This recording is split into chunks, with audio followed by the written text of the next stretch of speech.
pagi Bapak Ibu Saudara-saudari.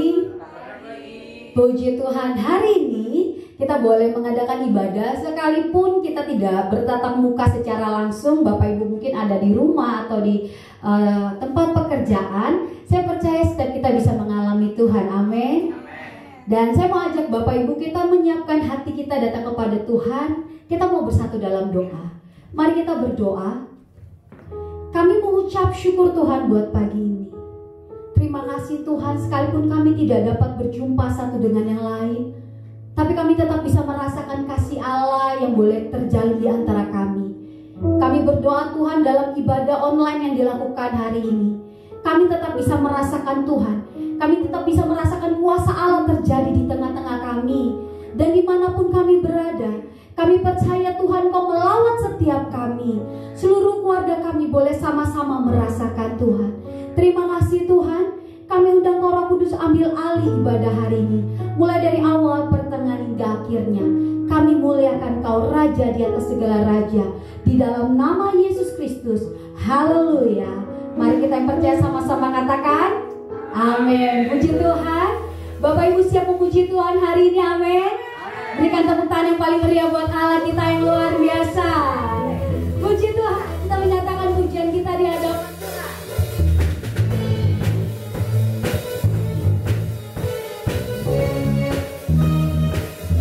Mari sambil tepuk tangan kita menyatakan pujian ini. Dalam bukti temukan sukacita.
Sekali lagi beri tepuk tangan buat Allah kita yang luar biasa.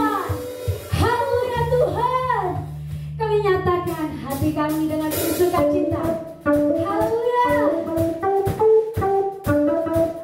Ini pujian yang kami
Bapak Ibu, kita lebih lagi bahwa hati kita di hadapan Tuhan.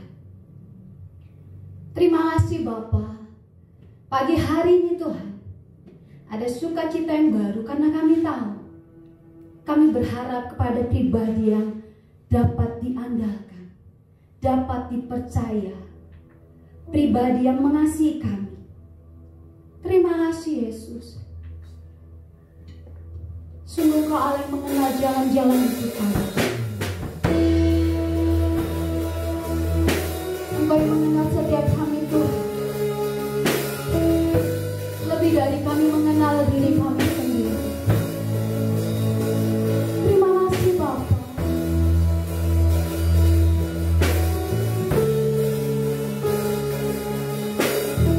Mari bawa kerinduanmu di hadapan Tuhan. Kita katakan pujian. Bapa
berkat penyertaan yang Tuhan berikan dalam hidup kita.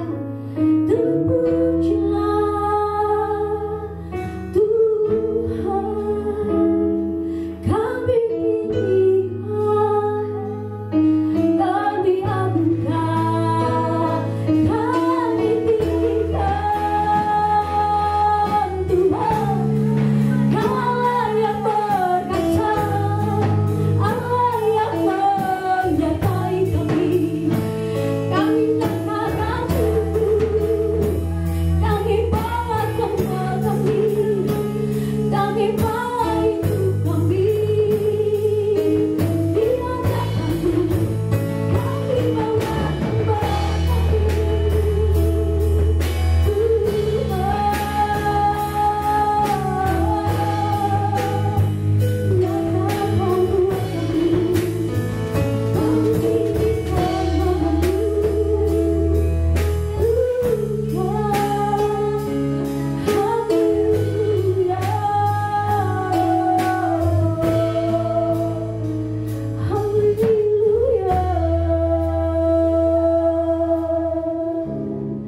Sungguh Kau Allah yang melakukan segala kebaikan Tuhan.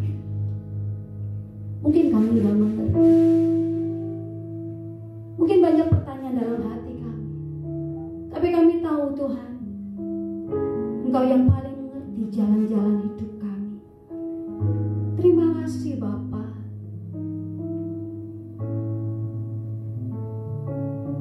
Kini aku percaya tiada yang mustahil bagimu.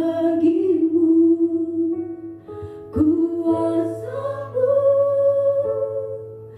kuatkanku, dasarku berharap. Kini aku berserah pada rancangan-Mu bagiku. Ku ikuti panggilan-Mu, bukan setia sampai akhir hidup. Kini ku percaya, kini aku percaya, tiada yang mustahil, tiada yang mustahil bagimu.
Terima kasih Tuhan. Engkau bersedia memanggil kami Tuhan. Kami percaya Tuhan Yesus, panggilan-Mu atas kami dengar. Dan kami percaya juga Tuhan, telinga kami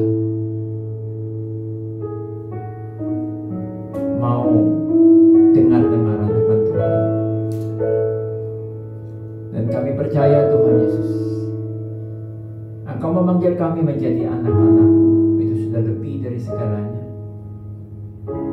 Diadopsi menjadi anak raja di atas segala raja. Karena itu kami bersyukur kepada-Mu untuk semua kebaikan-Mu, untuk semua kasih setia-Mu Tuhan. Kami bersyukur sebab kejadian kami Engkau selalu jadikan dahsyat karena ajaib apa yang Kau perbuat bagi kami. Dan jiwa kami benar-benar menyadarinya. Dan saat ini Tuhan, kami mau datang di rumah-Mu. Kami mau dengar isi hati-Mu. Kami mau seperti pada Maria, duduk diam di kaki-Mu mendengarkan isi hati-Mu. Dan kepada Maria Kau berkata, dimanapun Injil ini diberitakan, nama-Mu akan terus disebut sebagai sebuah kesaksian. Karena itu Tuhan, tentu kami sudah dengan kehendak-Mu, pakai kami sesuai dengan rencana-Mu. Berfirman atas kami dalam nama Yesus. Haleluya. Amin.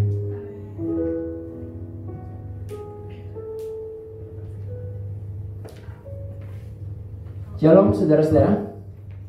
Puji Tuhan, hari ini kita sudah masuk ke bulan yang keempat pada tahun ini. Amin. Tidak terasa, tahu-tahu kita sudah bulan keempat. Kayaknya sih baru Natalan, baru tahun baruan, belum lama ini ya.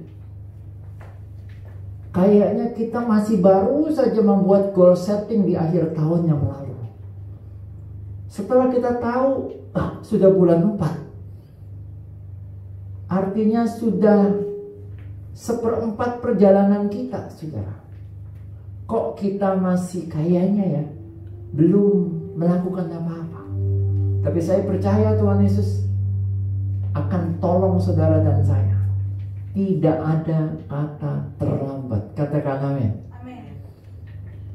Selalu ada alasan bagi Tuhan untuk menolong saudara dan saya. Walaupun mungkin sempat kita lalai atas apa yang kita sudah lalui selama 4 bulan ini, saudara ya. Tapi saya percaya tidak ada kata terlambat. Allah sanggup menolong saudara dan saya. Nah saudara-saudara, bulan ini satu tema yang baru kita masuki. Temanya adalah the reason. Selalu ada alasan sesuatu terjadi. Kata dunia, ada hukum sebab akibat. Betul ya saudara?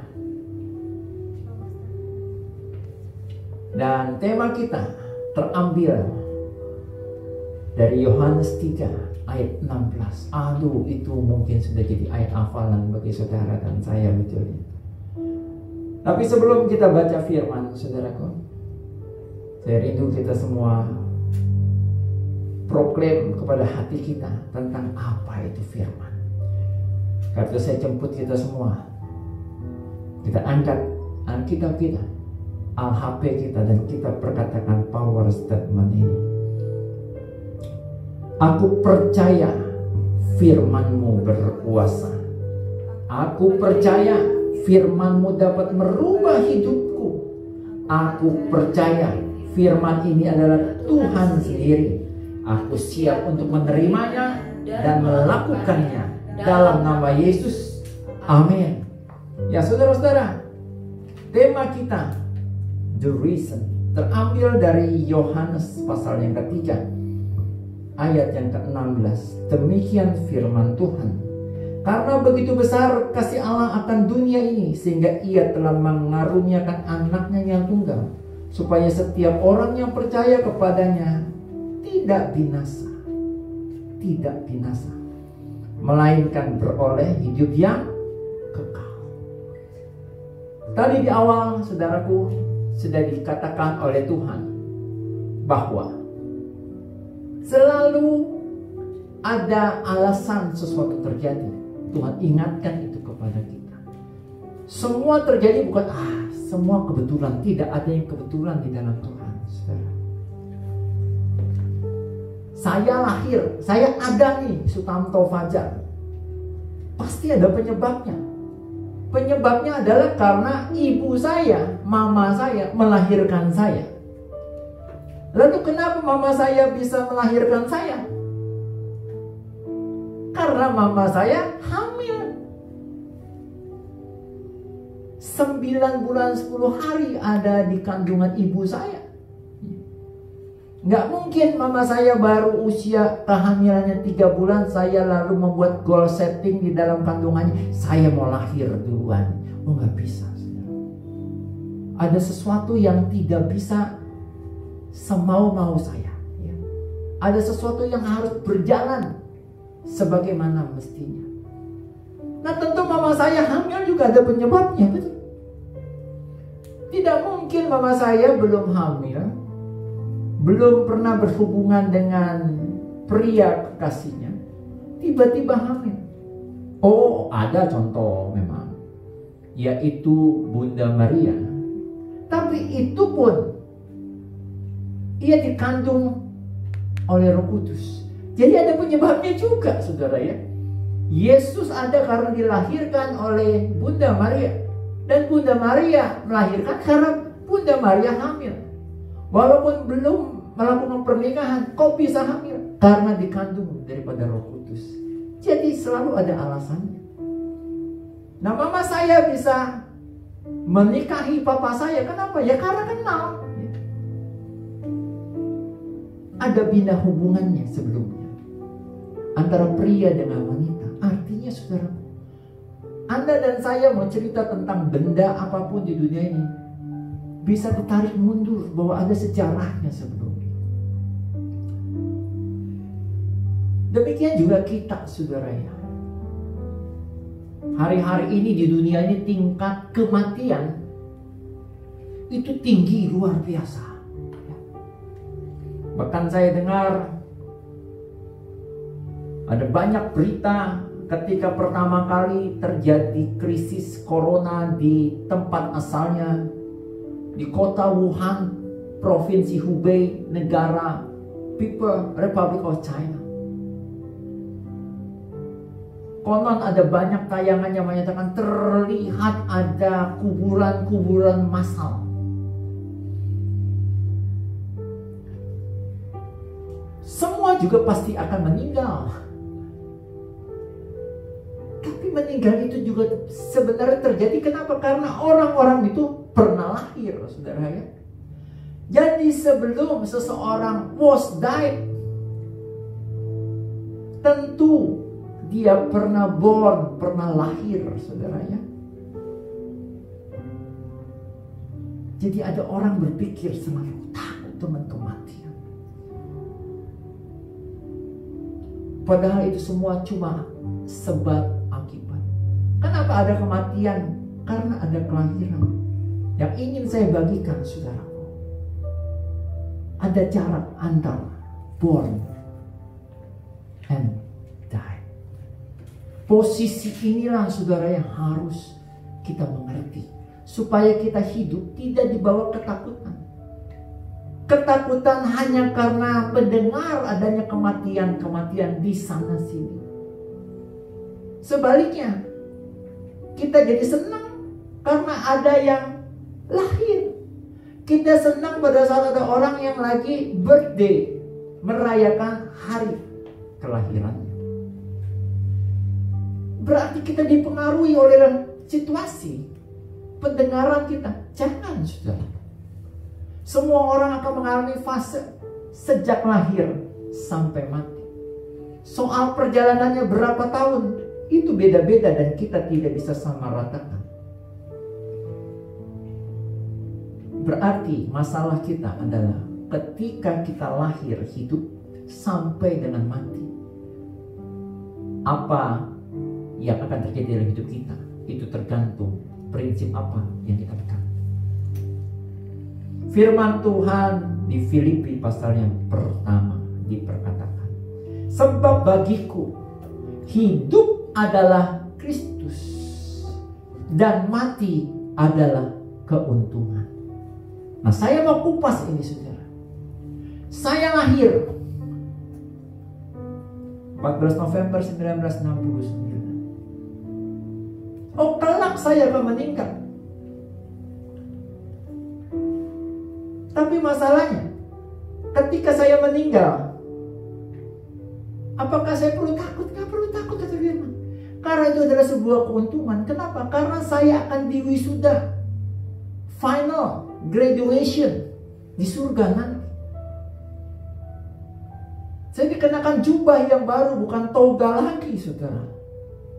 Cuma masalahnya sejak saya lahir sampai nanti saya wafat, bagaimana hidup saya? Firman Tuhan berkata, ketika hidup, biarlah hidup itu adalah Kristus yang hidup di dalam kita, saudara. Nah, syukur kepada Allah, saudaraku, saya pernah mengalami situasi unik dalam hidup saya. Saya lahir 14 November 1969. Saya pernah died Juli 1991. Ketika saya bagikan ini bagi saudara dan saya saat ini, oh, saya tidak akan pernah lupa peristiwa Juli 1991, saudara. Apakah itu sebenarnya salah keputusan saya sudah diet? Enggak salah, saudara. Saya benar-benar melihat tubuh saya. Sampai akhirnya saya sampai berhadapan dengan cahaya sosok pribadi Bapa yang ajaib, Bapa yang kekal, Yesus. Sampai akhirnya saya bilang, Tuhan, saya mau kembali ke tubuh saya. Saya mau mama dan papa saya juga bersama dengan saya di tempat ini. Karena mereka saat ini belum terima Yesus Kristus. Kembalikan saya ke tubuh saya, Tuhan. Dalam nama Yesus. Amin. Begitu amin, saya balik lagi, saudara. Padahal banyak orang yang telah mengalami perjumpaan di surga dengan Kristus. Kalau mau balik lagi, aduh, kalau bisa jangan, ya. Kenapa? Karena itu sudah final graduation. Ngapain lagi belajar lagi, berjuang lagi di bumi? Tapi yang saya tahu, saudara, ketika kembali saya diperkenankan hidup di bumi ini, tergantung apakah saya mau hidup saya menjadi rumah supaya Kristus yang hidup di dalam diri saya.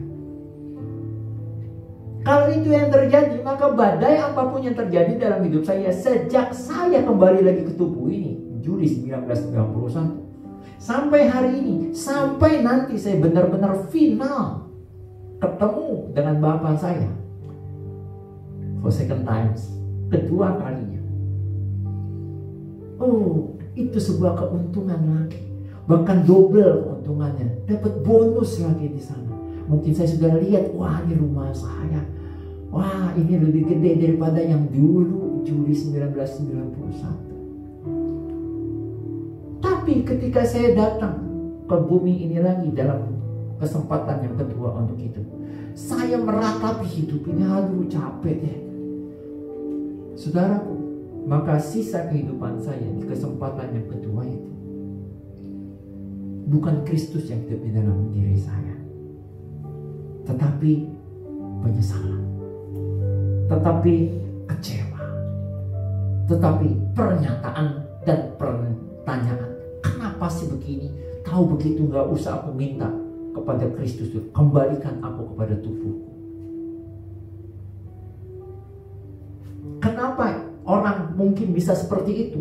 Karena Kristusnya tidak hidup di dalam dirinya. Syukur kepada Allah, Tuhan terus bicara kepada saya melalui Allah Roh Kudus, melalui tim pengembalaan yang ada, bahkan melalui anak-anak saya. Ayo Om, cayo, semangat Om. For sure mereka banyak menyemangati saya. Saudara-saudara, saya ingat sama satu pepatah. Between B and D, di antara huruf B dan D, there is C. Apa yang mau dikatakan dengan perkataan itu? Di antara huruf B mewakili kata born atau birth, dan kata D, died atau death, there is C, Christ. rumus ini diisi dengan tepat, saudara, C-nya ini, C-nya ini adalah Christ, maka kita Filipi tergenapkan dalam hidup saudara dan saya. Sebab bagiku hidup adalah Kristus, mati nanti menjadi sebuah keuntungan, saudara. Tapi kalau C-nya itu adalah krisis, maka sepanjang umur hidupnya tertatih-tatih menjadi berat. Berarti kita perlu reason yang pas, saudara, untuk hidup ini. Reason untuk mengartikan C itu apa? B-nya tetap sama, D-nya tetap sama, B-nya tetap kelahiran, D-nya tetap kematian. Tapi C-nya ini apa? Alkitab dengan tegas memberikan jawabannya. Nggak perlu kita mikir lagi, karena kalimatnya simple. Hidup adalah Kristus. Jadi sejak kita lahir sampai mati kelak, pastikan Kristus ada di dalam dirimu. Bukan krisis yang hidup di dalam dirimu, tapi Kristus yang hidup di dalam dirimu, dalam diriku. Jangan sampai juga, saudara, yang hidup bukan Kristus, mungkin juga bukan krisis, tetapi cloud, awan. Hidup kita begitu so dark, cloudy. Ada satu pujian, saudara, tenanglah jiwaku menembus awan kelabu. Saudara, saya terkagum-kagum dengan pengarang lagu ini yang sampai mendalami bahwa dia punya kerinduan lebih dari segalanya. Ku berharap padamu, bahkan lebih daripada para penjaga yang mengharapkan fajar pagi. Karena pertempuran berjaga-jaga pada waktu malam itu mencekam, karena tidak tahu kapan akan diserbu, akan diserang. Dan ternyata, saudaraku, pujian ini berkata, oh, kalau ada Kristus di dalam diriku, oh tenang aku, sanggup aku menembus awan kelabu. Yuk kita cek C di dalam hidupmu itu apa? Christ, amin. Harusnya begitu. Krisis yuk kita singkirkan. Caranya hadirkan Kristus dalam hidup. Cloud, awan kelabu, kalau ada, singkirkan. Caranya hadirkan Kristus dan katakan kepada Tuhan, kami punya harapan daripadamu lebih dari segalanya. Kami berharap padamu, Tuhan. Kita pujikan dalam nama Yesus.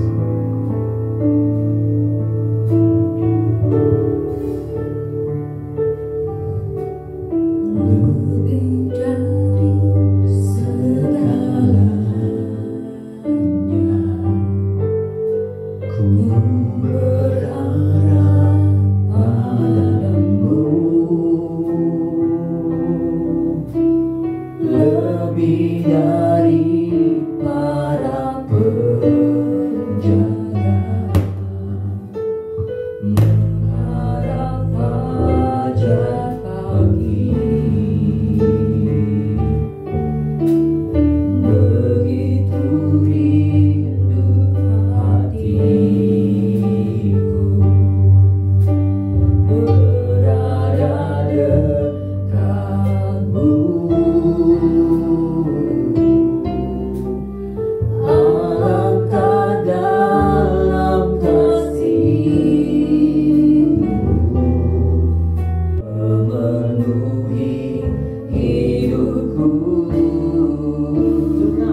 mengikuti Yesus dan menjadikan Yesus sebagai Raja yang memerintah hidup di dalam diri kita. Sekalipun kenyataannya ada awan kelabu yang begitu pekat, saudara. Tapi karena kita tempatkan Kristus di dalam diri kita, awan kelabu tidak akan mampu membuat kita ketakutan. Karena Yesus membawa kita dengan kekuatan kepak sayapnya tembus awan kelabu itu. Yang kedua, saudara,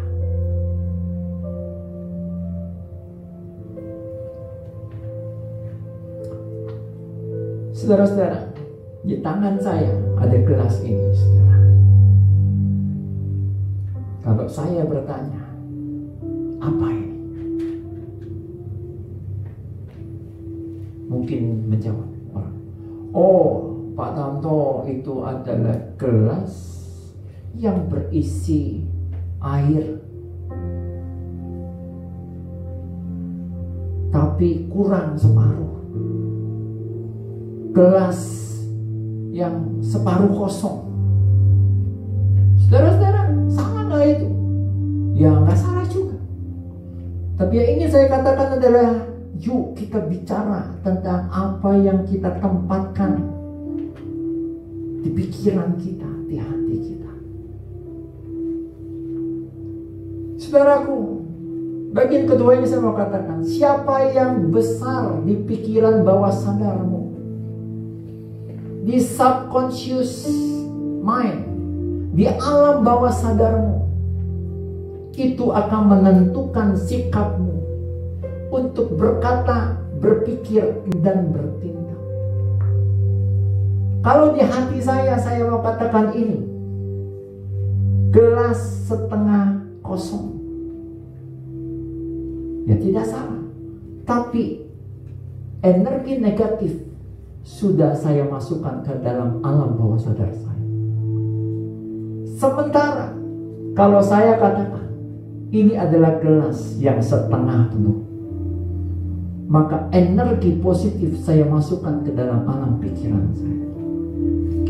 Dan itu yang tercatat di alam bawah sadar saya, di PBS saya, pikiran bawah sadar saya. Minggu lalu Tuhan ingatkan kepada saudara dan saya, you are what you think. Anda adalah tentang apa yang Anda pikirkan. Saudaraku, ada sebuah artikel dari Dr. Adi W. Gunawan tentang coronafobia dan psikosomatis COVID-19. Oh, sekarang itu sedang terjadi di mana-mana. Saya tidak akan berhenti untuk bicara tentang hal ini. Ini adalah minggu ketiga saya bicara tentang apa yang terjadi saat-saat ini, saudara. Dr. Adi ini cerita, beliau sebenarnya lagi tidak prakteknya, tapi ada beberapa kliennya yang orang-orang super duper kaya ya, yang kontak, tolong dok, gua pengen ketemu ke tempat dulu, konsultasi, lu tolong gua. Tapi dokter ini bilang, kami sepakat hindari tatap muka dengan klien, dengan pasien, untuk mensukseskan program menghambat penyebar luasan virus corona. Terus dia tanya, kamu kenapa bos? Aku ini kayaknya kena COVID-19. Dr. Adi nanya, kamu ini stay at home nggak? Stay at home, dok. Kamu work from home nggak? Work from home. Kamu worship from home? Worship from home.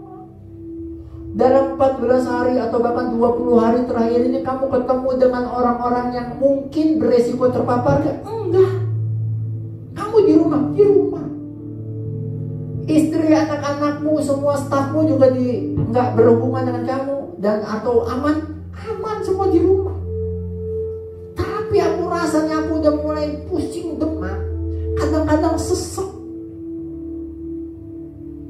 Lalu dokter itu bilang, selama 20 hari ini kamu ngapain? Aku lihat berita. Oh, berita tentang corona. Iya.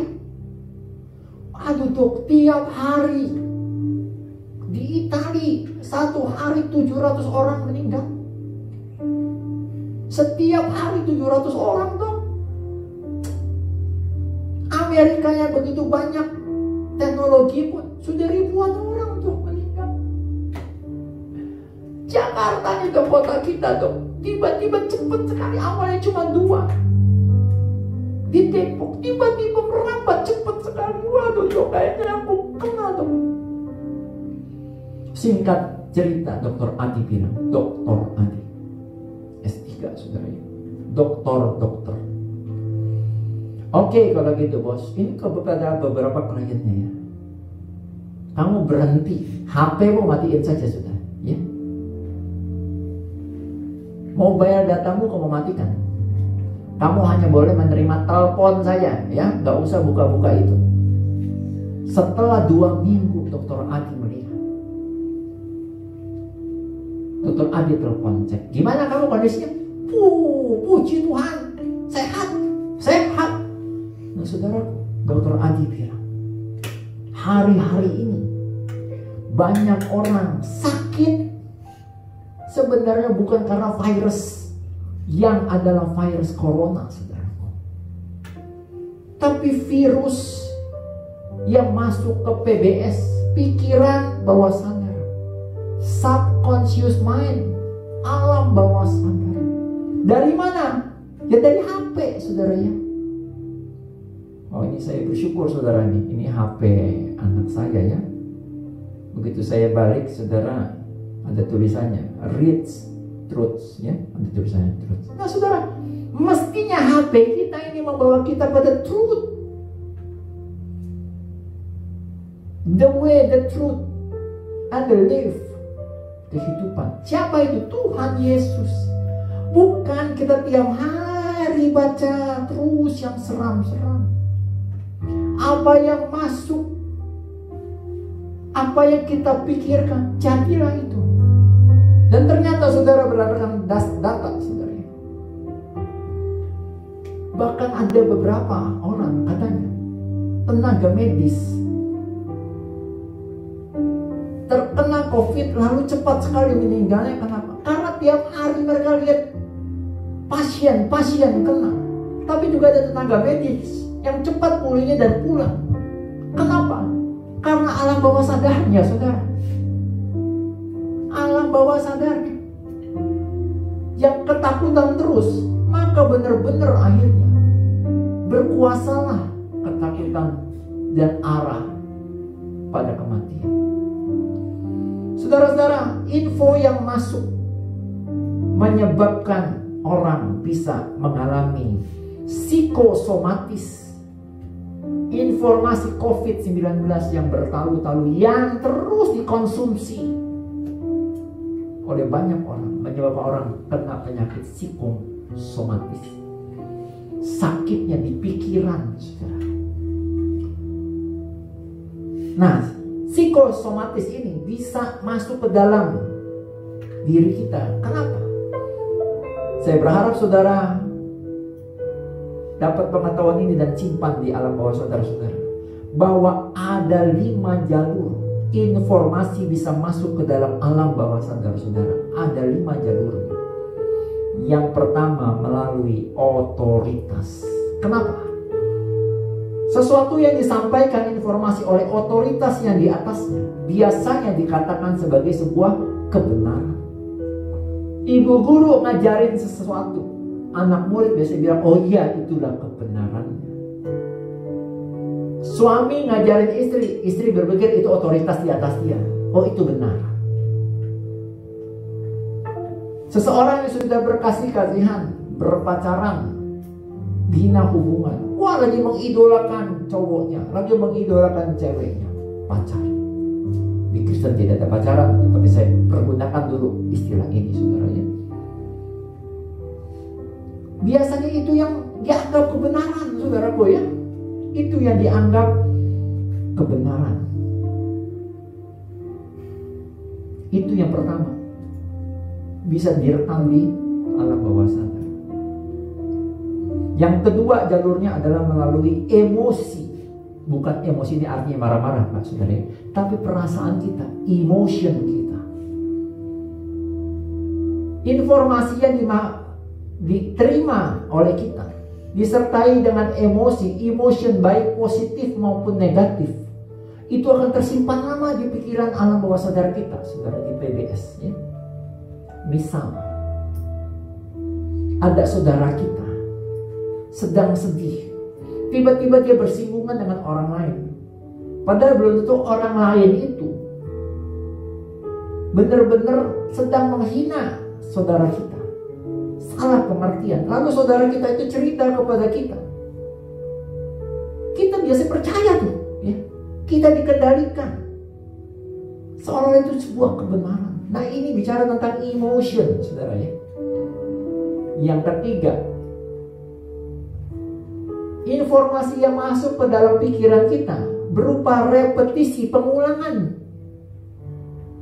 Pengulangan apa hari-hari ini, saudara? Hati-hati, terus cuci tangan, terus sanitize, terus sering mandi, terus berjemur. Repetisi itu akhirnya jadi sebuah memori alam bawah sadar.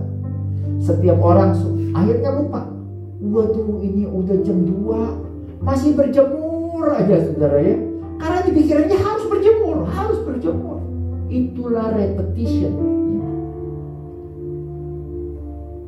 Yang keempat, bisa masuk ke alam bawah sadar kalau itu terjadi karena identifikasi kelompok. Dia anggap benar karena ada kelompok orang yang menganggap itu sebuah kebenaran, saudara ya. Misal, ada kelompok yang bilang, hidup kita di tangan Tuhan. Kenapa sih mesti ibadah-ibadah live streaming? Sudahlah, ayo kita ke gereja. Gereja ulang, ada Tuhan. Nah, saudara-saudara, kalau kelompok itu banyak yang bilang iya harus begitu. Nah, itu akhirnya menjadi sebuah kebenaran, saudara ya. Nanti itu orang datang, padahal itu belum tentu benar, bahkan memang itu tidak benar. Contoh lain yang realistis, saudara ya. Saya belum lama ini datang ke sebuah perumahan, sebuah klaster. Saya naik motor, saudara ya.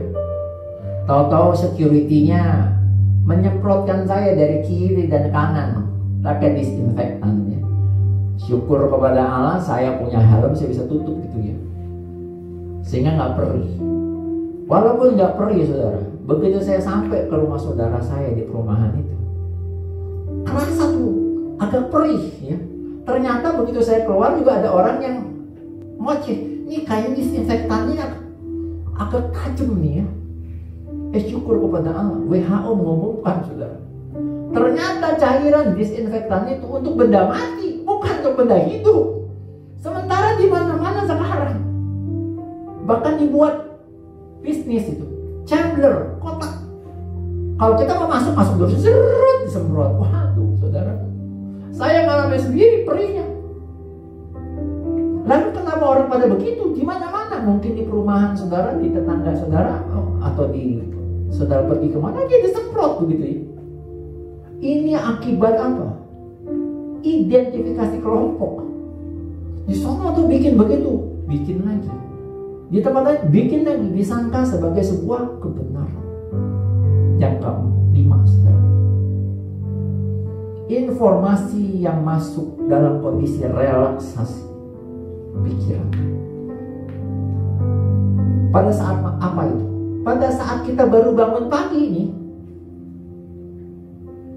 informasi masuk, maka dia akan masuk ke alam bawah sadar. Kenapa? Karena kita berada dalam kondisi relaksasi pikiran. Dalam bahasa psikologinya, gelombang theta, saudara ya. Karena itu orang tua kalau menasihati anak, pada saat dia baru bangun, kasih nasihat, itu akan masuk ke dalam alam bawah sadarnya, saudara ya. Kenapa sih kita dianjurkan setiap pagi baca firman, doa? Saat teduh kalau bisa pas bangun pagi-pagi, baca firman, baca renungan, baca 4M, saudara.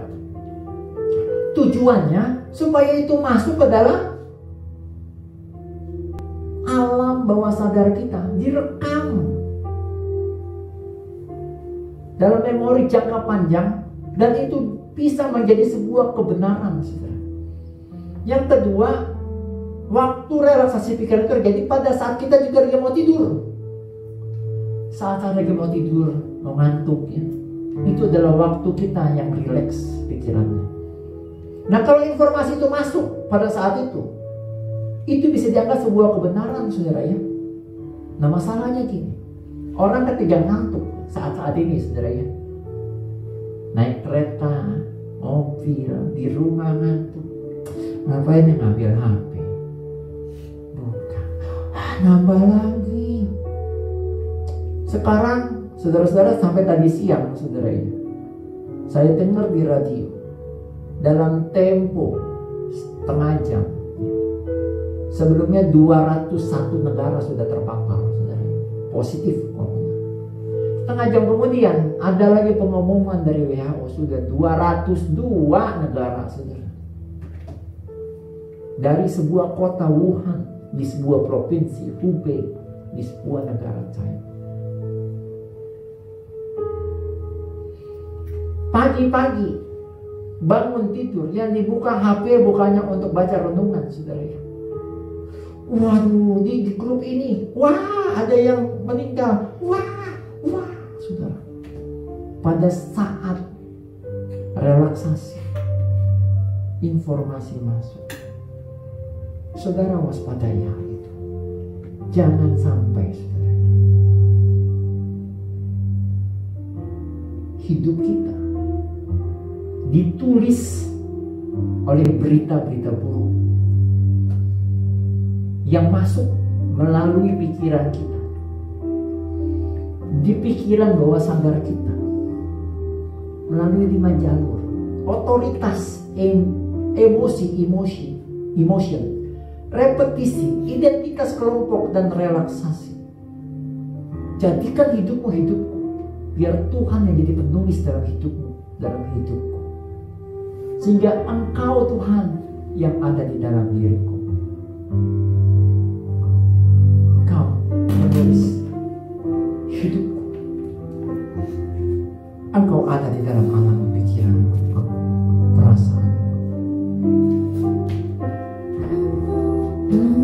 Menulis hidupku. Kau membuat segalanya baru. Engkau di dalamku, dan ku ada dalammu. Tak ada yang tak mungkin bagimu.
Tuhan mengaruniakan anaknya yang tunggal supaya setiap orang yang percaya kepadanya apa? Tidak binasa, saudara. Kita diciptakan bukan untuk binasa. Kita diciptakan bukan untuk mati. Kita diciptakan bukan untuk dikuasai oleh roh kematian, saudara. Ia datang, dia anugerahkan, yaitu Yesus, supaya kita tidak binasa, melainkan beroleh hidup yang kekal. Hidup yang kekal. Di mana? Sejak di bumi sampai di surga nanti. Bukan cuma bicara nanti di surga kita hidup kekal, tidak, saudara. Tapi ketika di bumi pun kita hidup. Tadi Filipi 1 berkata, hidupku adalah Kristus. Jadi saudara, ia datang supaya kita hidup tidak binasa, hidup kekal ketika di bumi maupun ketika nanti kita bertemu muka dengan Kristus. Yohanes pasal yang ke-10 ayat 10 berkata, saudara,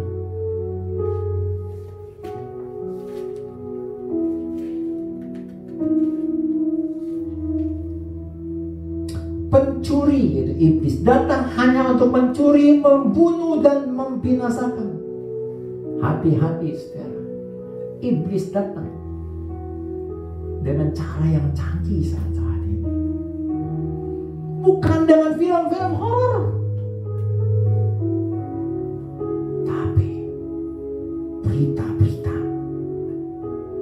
Roh ketakutan, spirit of fear. Roh kematian, spirit of death. Roh keraguan, spirit of doubt. Yang ditunggangi apa, saudara? Krisis kesehatan, corona crisis. Pencuri datang hanya untuk mencuri kesempatan kita untuk baca firman dari HP kita. Membunuh hasrat kita untuk mendahulukan ketika kemana kita dengar firman, dengar lagu pujian, dibunuh itu, saudaraku. Dan membinasakan, benar-benar binasa, saudara. Kita nggak bisa judge orang yang meninggal karena corona itu dibinasakan oleh iblis, tidak. Itu sudah selesai waktunya, saudara. Tapi ingin saya katakan di sini, firman Tuhan bilang, hati-hati. Iblis itu pencuri. Dia bisa mencuri, membunuh, dan membinasakan, saudara. Membinasakan apa? Hidup di dalam Kristus itu. Hati-hati dengan ini. Hati-hati dengan cerita orang. Iblis bisa tunggangi itu karena reasonnya adalah semua orang punya HP. Banyak orang punya HP. Tapi ayat B-nya berkata, aku, kata Yesus, datang supaya mereka mempunyai hidup, bukan kebinasaan, bukan roh ketakutan, roh kematian, roh keraguan, roh kekhawatiran. Jadi Yesus juga bisa menggunakan ini, saudara. Hadirkan Yesus di HP-mu, di alam pikiranmu, di PBS, pikiran bawah sadar. Hadirkan dia. Kalau dia yang hadir, yang dia hadirkan dalam hidup kita bukan kebinasaan, tapi apa? Hidup. Sampai situ tidak. Dan mempunyai hidup. Mempunyainya dalam segala kelimpahan. Saudaraku, seringkali kita justru kehilangan damai sejahtera karena iblis yang sudah curi. Sebenarnya sudah ada damai sejahtera itu di hati, tapi iblis curi itu, saudara, dengan tujuan membunuh damai sejahtera dalam hidup, sehingga akhirnya kita binasa karena kehilangan damai sejahtera. Saya undang saudara kita mempersiapkan kembali restorasi dalam hati dan pikiran saudara, supaya saudara kita kembali seperti yang Tuhan mau. Kita masuk ke dalam bulan Paskah, saudara. Sebenarnya di kayu salib itu Yesus sudah berkata, "It is finished, aku sudah selesaikan semuanya."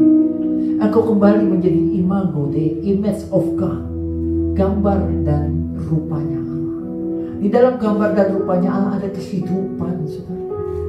Ada kekuatan Allah, ada pengharapan, kasih, sukacita, damai sejahtera.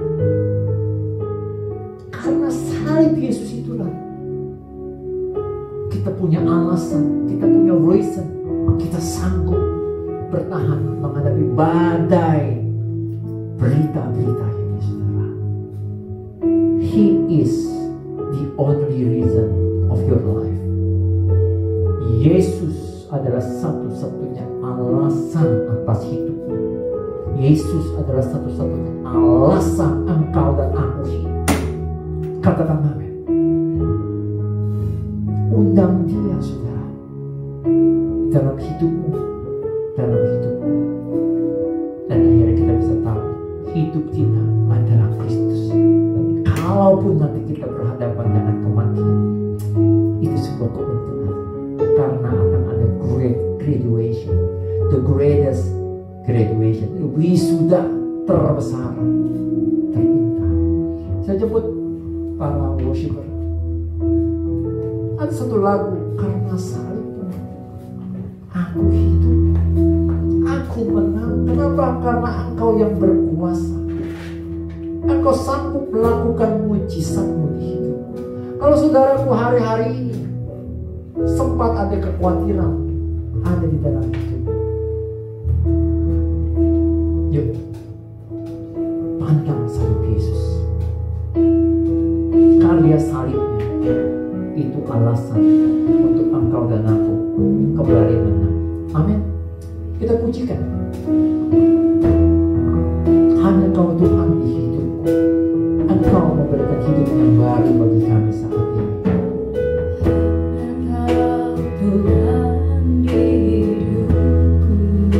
Amin Tuhan. Berikan hidup yang baru.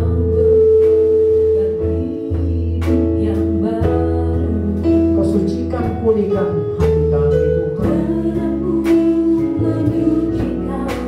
Pulihkan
are the only reason that I live.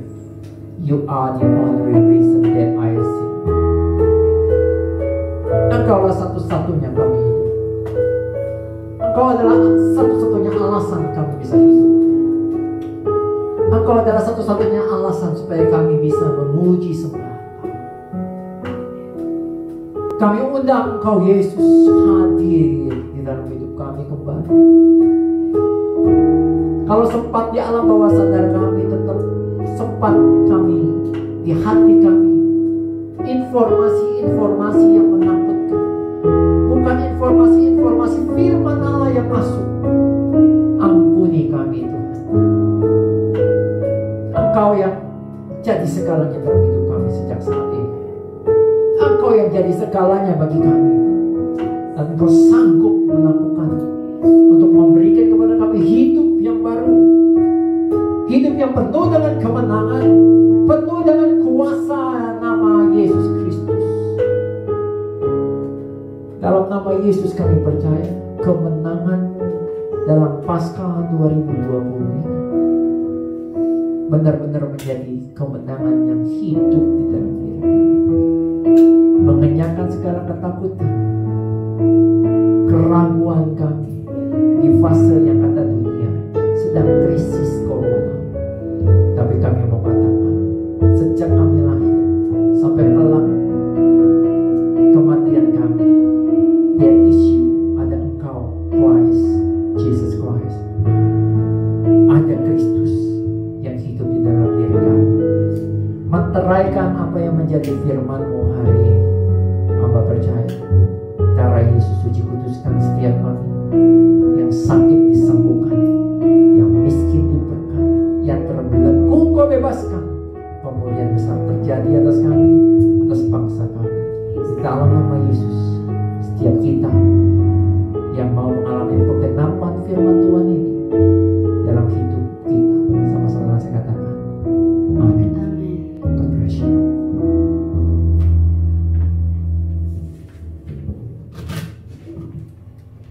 Ya, puji Tuhan, Bapak Ibu diberkati Tuhan, amin. Amin. Puji Tuhan. Sebentar kita juga akan memberikan persembahan, tapi sesuatu yang berbeda karena Bapak Ibu bisa memberikan persembahan melalui rekening BCA yang nanti akan kami terakan di layar kaca Bapak Ibu. Tapi sebelumnya kita akan baca power statement untuk persembahan. Ya, puji Tuhan Bapak Ibu. Saya mau ajak Bapak Ibu Saudara-saudari kita baca power statement kita sebelum kita memberikan persembahan. Mari sama-sama. 1, 2, 3. Pada saat kami membawa persembahan, kami percaya pintu surga terbuka dan berkat Tuhan dicurahkan. Saya menerima bisnis, pekerjaan, sekolah, dan kuliah yang lebih baik.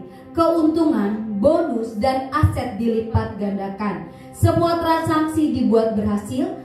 Customer lama dan baru Tuhan datangkan. Semua pembayaran dapat dilunasi.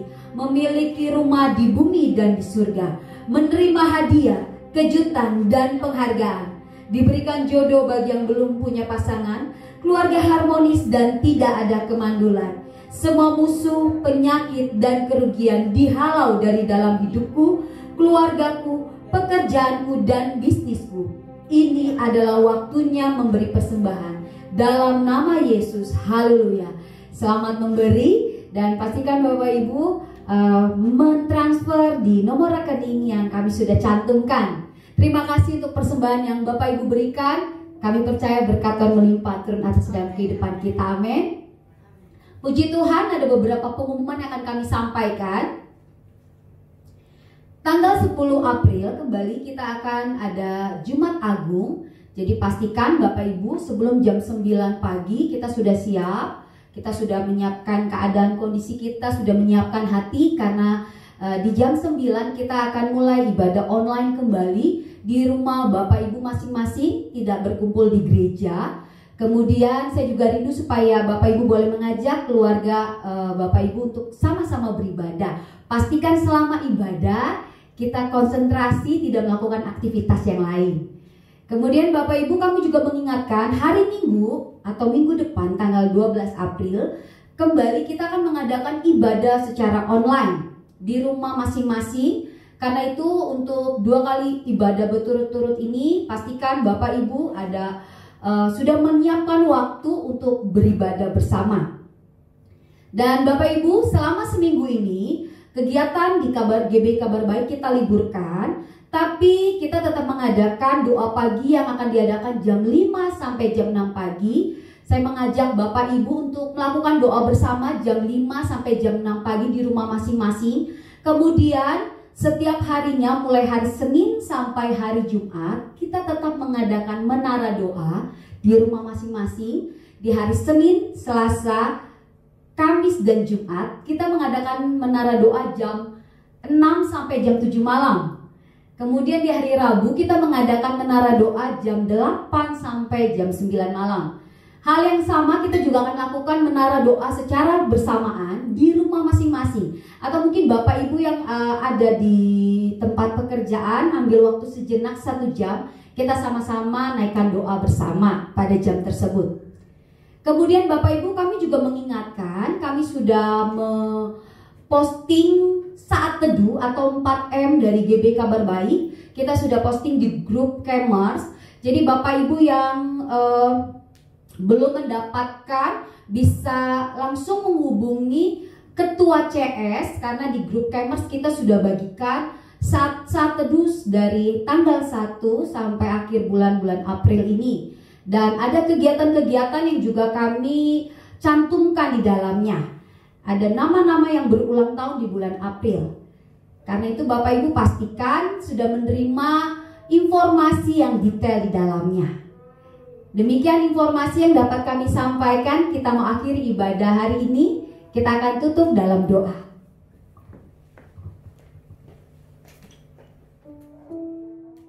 Ya, saudaraku, kita satu dalam doa.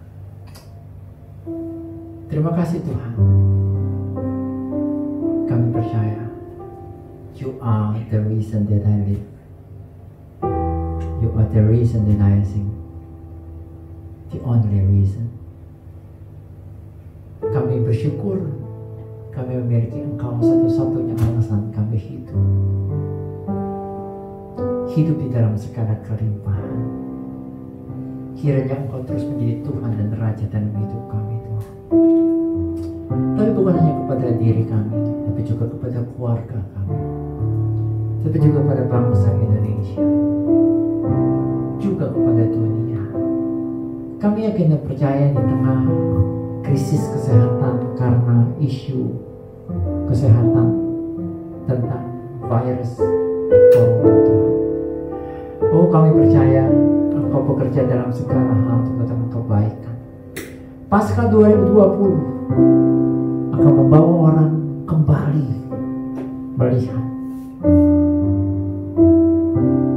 Vaksin mungkin tidak bisa menolong, obat-obatan tidak bisa menolong, rumah sakit tidak bisa pasti menolong.